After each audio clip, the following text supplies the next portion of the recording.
नमस्कार, मैं हूं गरिमा और आप देख रहे हैं भारत की बात। लोकसभा में करीब 12 घंटों की लंबी बहस के बाद आज राज्यसभा में वक्फ विधेयक पर चर्चा हुई। बुधवार को केंद्रीय मंत्री किरेन रिजिजू ने इस लोकसभा में पेश किया, जिस पर आधी रात तक बहस चली। आखिरकार लोकसभा ने इस विधेयक को पारित कर दिया, जिसमें 288 सांसदों ने समर्थन किया और 232 ने विरोध किया।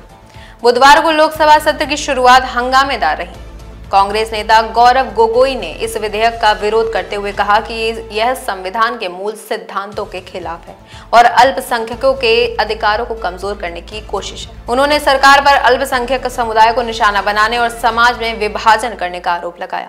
दूसरी ओर केंद्रीय मंत्री किरेन रिजिजू ने कहा कि इस विधेयक का मकसद किसी धार्मिक परंपरा या मस्जिद के प्रबंधन में दखल देना नहीं है। विपक्ष ने इस मुद्दे पर नाराजगी जताते हुए वॉकआउट कर दिया।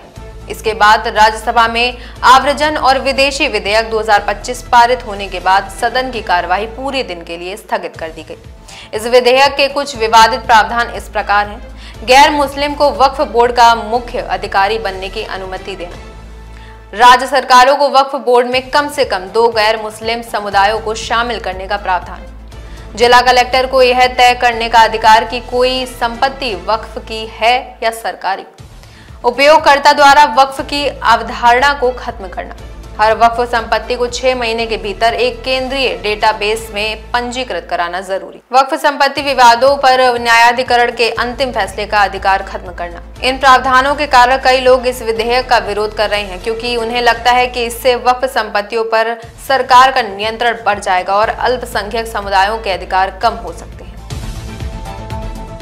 ऐसी ही तमाम खबरों के लिए देखते रहिए भारत की बात। तो अपने एवं अपने परिवार के बेहतर स्वास्थ्य के लिए परम मल्टी स्पेशलिटी हॉस्पिटल आइए, क्योंकि आपका जीवन अनमोल है। परम मल्टी स्पेशलिटी हॉस्पिटल, विजयंत खंड, गोमती नगर, लखनऊ।